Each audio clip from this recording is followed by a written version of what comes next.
All right. Here's Addams Family. Yeah.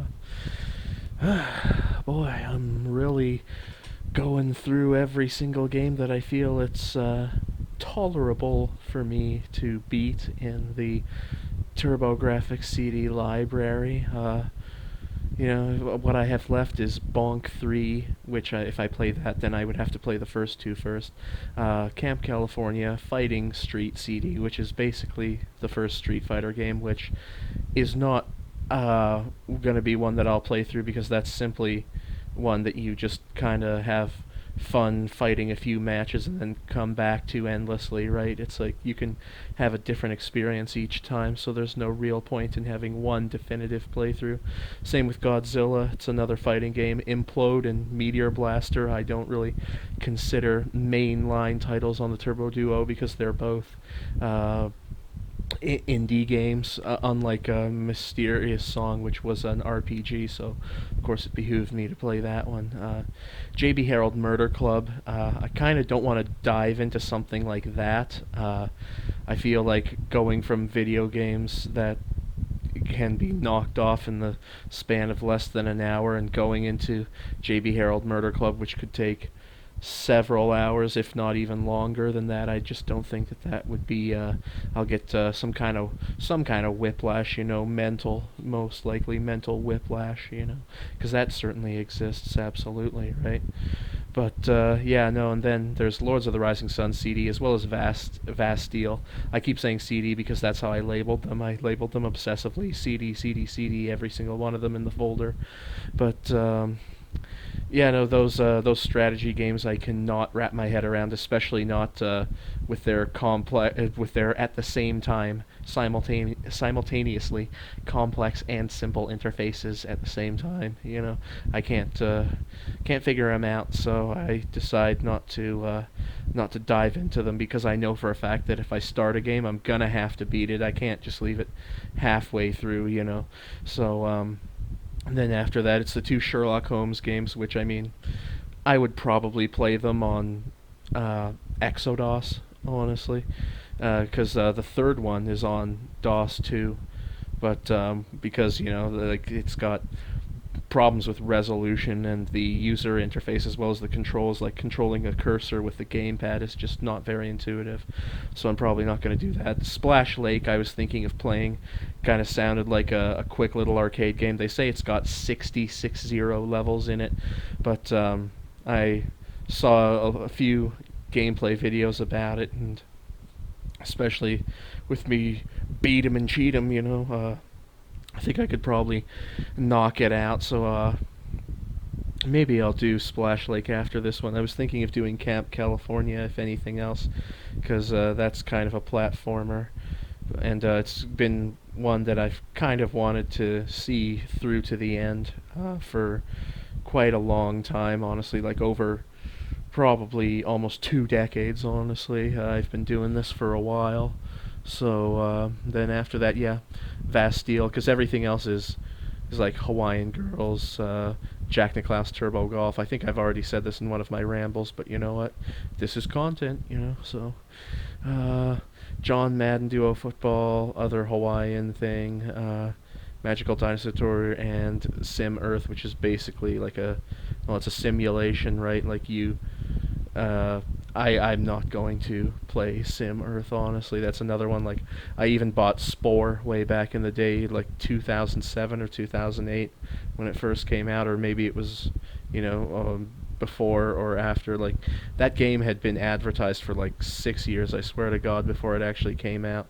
And I think I still have my copy of it, and it is not even taken out of the plastic wrap because the hype died down. It's just it wasn't new and interesting anymore, and I just bought it to have it.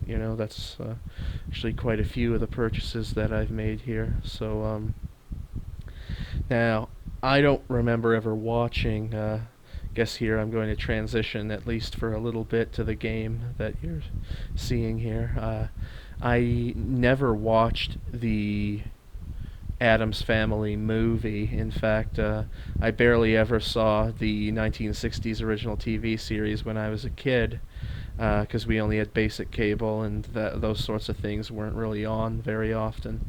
So the one that I remember when I was a kid was I think it was in the 90s. It was some kind of Canadian filmed remake, readaptation TV series of the Addams Family. They remade several original episodes with some original ones, and so those are the actors and actresses that I would associate with the roles more so than anything else.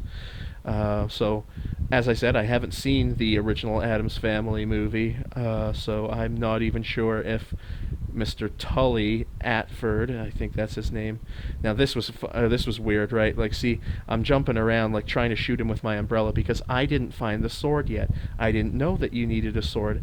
So, and I was looking up other gameplay videos, and I just see the guy walk in there, and Tully pulls out a sword, and he successfully attacks him. See, so I'm searching all around and everything, and like I just don't know. Like, is it a button combination that I need to press? Does he already have it? Because I saw a photograph or an image of him, like when he was talking to the granny with him holding the sword. In fact, I think this might be it, or maybe it was him when he was in Pugsley's place. But yeah, no, I thought that the emulator was glitched or something. I thought that maybe it was cheat codes that I had running, so I stopped the recording process and I tried taking off the cheats and doing this, that, and the other thing, but nothing ever seemed to work. So believe me, it's like see, this is where I cut it, right? Because I had to look in the instruction manual of all places to see where it's like, okay, so the sword is somewhere in the house and you have to find it. Okay. So, and then I watched a gameplay video in which they showed you where you found it. So this is me kind of getting acclimated to the new controls and to the collision detection and everything like that, because I thought, damn, like I just can't figure this out, right? So, and then in the instruction manual it says there are dozens of tunnels here, and I'm just like, maybe, but like I don't know. I didn't want to get lost in there because I knew I would. So I watched just a little bit of. See, this is where like the flickers. Like I click out of it, and in case if I need like some guidance or something, then I look at a walkthrough of which even GameFAQs does not have even a written walkthrough of this game. So I had to go. I think it was Nintendo Complete. So I would watch a little bit of that in one of my monitors, and I'd say, okay, go in this door and then do that and the other thing. And I think I missed out on a chest that because I didn't know that you needed the sword to attack it to open it up. Like, who would use a sword and whack it against the chest to break it open? You know, I mean, like, that just makes no sense, right? And then these just weird out of place bosses, like this weird dog thing here whose hind legs are always up in the air.